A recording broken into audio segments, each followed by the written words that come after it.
All right, Tramily board meeting back in session. Today's topic: sleep systems. Woo! Yay! All right, so we're going down the line with this one because we decided we were going to be slightly more ordered than with the past ones.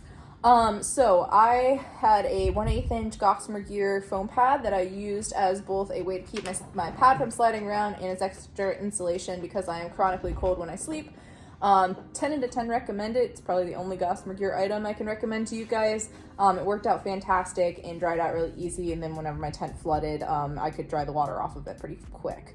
I had a Big Agnes, I don't even know what the brand was. I called it my banana boat the whole time, but it was a Big Agnes pad, and it was an R value of 4. Came with a sack that I didn't have to blow into to get my pad blown up. Super easy, and then I wasn't out of breath every night, which was, fantastic for me because the lower maintenance, the better.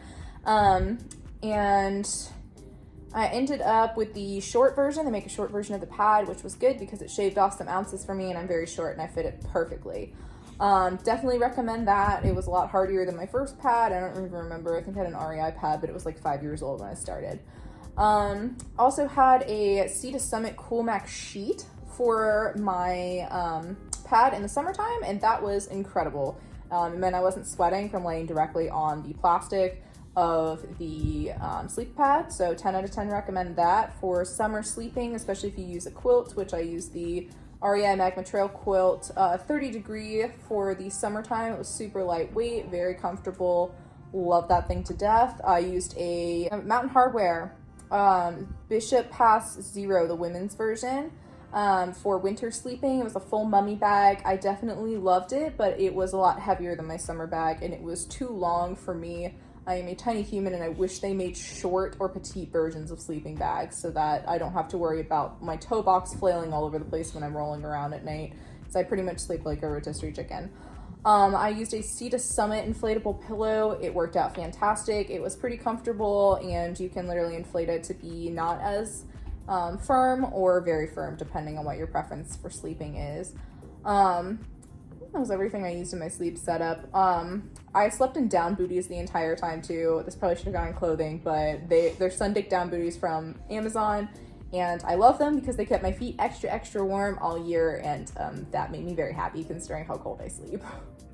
So, starting from the bottom, I used a Nemo switchback, which is just closed cell foam, egg carton, folding orange pad, basically, that I loved. I stand by.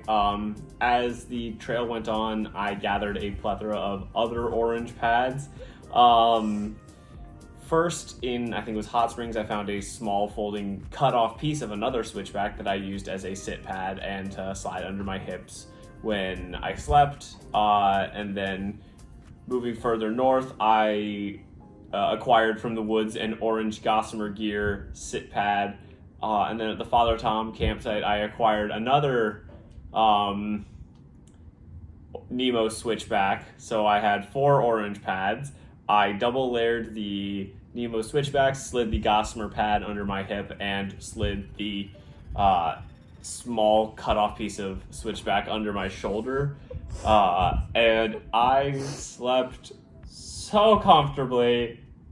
It was glorious. I kind of defeated the purpose of having a lightweight closed cell foam by that point, because I was probably carrying about as much, if not more, weight in pads as these two were. So many pads. 4 orange, and I stand by it. Then for sleeping bag, I had the North Face The One bag, which I loved because it was a full mummy bag.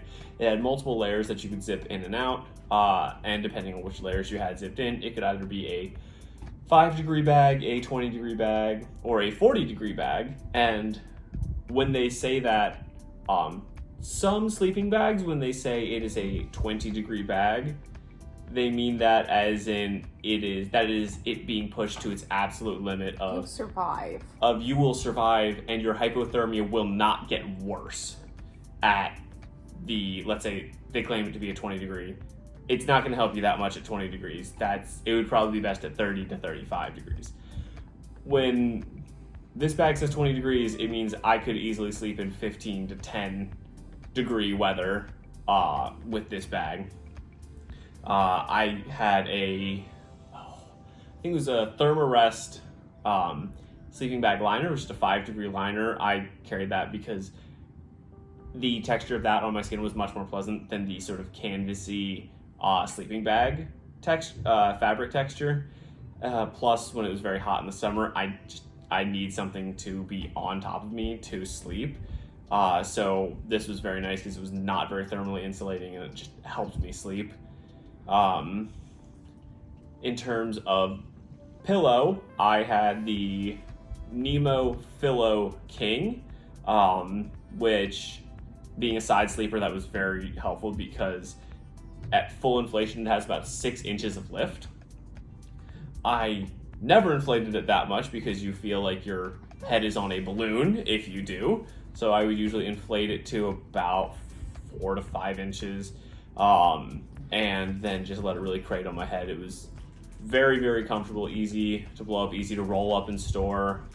I stand by it. It was a great pillow and I loved it. It just weighed as much as a sleeping bag. Yep. Close to it, but if you can justify the weight, carry it. I could justify the weight. I carried it. I carried, let's see, I used 2 sleeping pads throughout the hike. First one was a Nemo Tensor, R value of about 4, and unfortunately about a month in or less, that had developed some sort of leak. I couldn't find the hole. It would slowly deflate over the course of half of the night. So promptly complained to Nemo. They sent me a replacement pad, so good on them.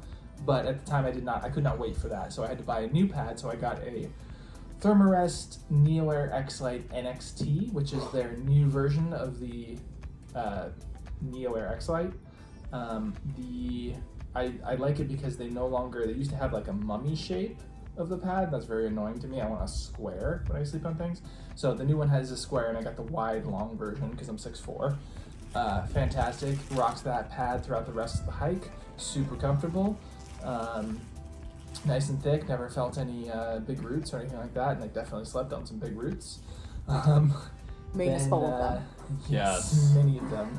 And then for quilts, I used the Enlightened Equipment's 20-degree quilt, which was perfect. I carried that the entire hike. I didn't switch out for a summer quilt of any kind. So in the winter time, in the March, we had some like 17, 18 degree days. So the 20-degree quilt kept me comfortable. I was a little bit cold on the 17-degree night, so I promptly purchased a liner early on. I've used it maybe like once or twice, and ended up sending it home. So I'm confident that I could have just rocked the 20-degree quilt the entire time. During the summer, it was a little bit too warm to have fully enclosed with the footbox and everything, but if you unzip it and use it as just a blanket, you can kick a leg out, just keep your upper body outside of it, and it was totally fine for me. And it was nice to not have to switch out quilts halfway through, buy a second one. Very cost effective. And for the pillow, I used the same one as Cobweb, which is the Sea to Summit something or other inflatable. It's the green one. The green one. I liked it. You don't inflate it all the way, otherwise it's very uncomfortable. It's a balloon. But if you leave it a little bit cushy, it's nice. In hindsight, I probably would have gotten the model that's like slightly wider, because you really have to have your head perfectly on it. Otherwise, you have to move the pillow when you move. So I would want to get a slightly wider version, maybe like for an ounce or two more, whatever it is. Other than that, yeah, sleep system worked quite well. No one died, so that's always a plus. Yeah. There were a couple of sleeping pad casualties, but you know. Yes.